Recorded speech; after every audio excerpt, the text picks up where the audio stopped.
86. Representative Pafford is in his third term in the Florida House of Representatives. He's currently the chair of the Palm Beach County Legislative Delegation, that's all of our members from the county, and serves on the Agriculture Natural Resources Appropriations Subcommittee. What you may not know is that early in his career, Representative Pafford worked as a naturalist with the Metro-Dade Parks Department at Arch Creek Park in North Miami. So that's where his early interest in the environment came from, and is likely one of the reasons that he's been a supporter of and advocate for the restoration and enhancement of Lake Worth Lagoon, other than it's also good politics. Representative Pafford was just recently named as an MVP legislator of 2013 by Audubon, Florida, for casting the lone vote against a bad version of the Everglades Forever Act. So that's political courage. Please welcome Representative Mark Pafford.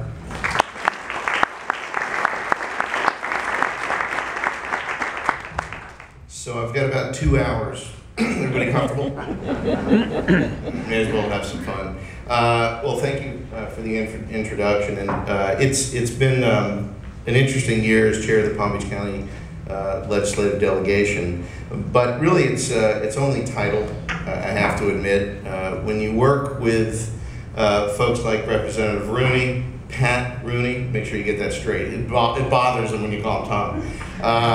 When you have an incredible team led by Palm Beach County's Todd Von Laren, and you've got an incredible team in so many other areas, including the private sector, South Florida Water Management, the things that they are able to communicate in Tallahassee, 400 miles away from this location. It really kind of blends together to make anybody's opportunity as chair of a delegation successful. So it really is a team effort. That said, let me back you in, if I may, into some of the backdoor politics in Tallahassee, because that's important to understand why the Lake Worth Lagoon project remains a priority in Tallahassee. Just to give you an idea of, we're all here today. This is a room filled with folks at a great university. And I guess the president left. Okay, just let him know I said something nice, because I didn't graduate from here. This may crash.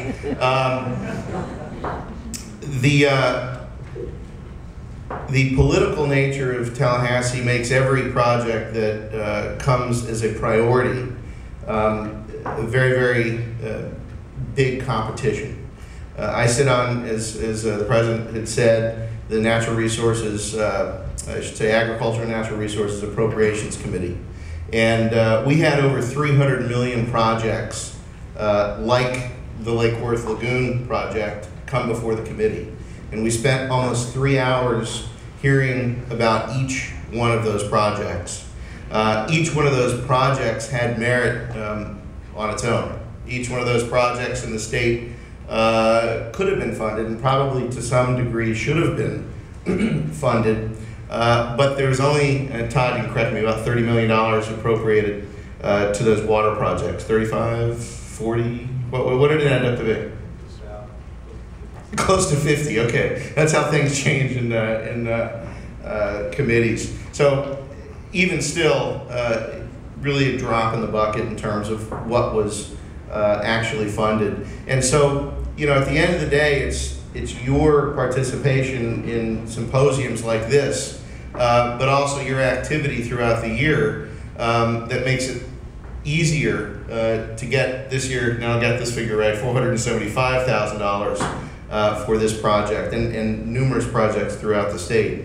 Tallahassee's an interesting place. The House Chamber has about 11 or 12 murals that surround the chamber. And each one of those murals, with the exception of one, it depicts some sort of water feature. It could be the ocean, it could be a pond, a lake, a river. So water and natural resources are a big priority in Tallahassee. Now, unlike the Senate, where they actually have a committee that is called I think it's Environment, Preservation and Conservation. I don't get over to the Senate very often.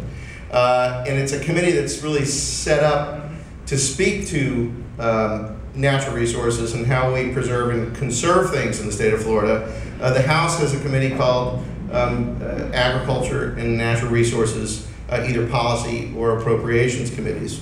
And so inherent to those discussions that we have are everything from Everglades restoration to whether or not we're going to allow landowners to trade their own private property for state property. There's all kind of things that were going around this year. And so in that atmosphere, to have a Lake Worth Lagoon project bubble up is pretty impressive, and you should take great pride in that. The state, generally speaking, uses the process to prioritize. My own background is, as the commissioner mentioned, there you are. You're all by yourself. What's that about? Yeah, okay. My background is pretty easy. As a child, actually, I was visiting the yacht clubs in Miami, talking to people about the dangers of monofilament and how it's a danger to birds. And I'm glad you didn't say I was I think some people call it a naturalist. They call it a naturist, which is a nudist, which could have turned the whole conversation around today. It would have been probably a lot more fun. So this comes as an easy type of role for me in terms of what we can do to make things important. One of the big issues that we really didn't touch upon, and this is actually going to affect everybody in here along with the project. This year, for the first time, I put together with Monroe, Dade, Broward, and Palm Beach counties a sea level rise workshop. How many people, just by interest, raise your hand, think that sea level rise is an issue? Okay, well you're right. And as Ernie from South Florida Water Management can tell you, the district has already spent about $50 million in improving water structures, largely because the issue is becoming very relevant to everybody from Key West, which has experienced a 9-inch rise in sea level over the last 100 years, to Palm Beach. If you've been to the beach lately, you've realized there's not much of a beach. And there was what, how many millions of, 26 million or something? $1 billion. No. Don't throw me off. $6 million funded in Palm Beach for beach renourishment, and statewide it was 26. Okay, I got that one. These are things that are going to continue to be a priority in the state of Florida. So, the lagoon is going to change, whether we want to know that or hear it or not. Sea level is rising, and that's going to affect everything that we're doing. Right now, that workshop that we put together, it's been the only workshop on sea level rise that's taken place in the legislature. There's been no discussion of the subject. Yet, as I mentioned, $50 million have gone to actually improving these structures throughout the state, I should say on the East Coast at least, and probably some of the West Coast, to prevent some of the effects that are occurring.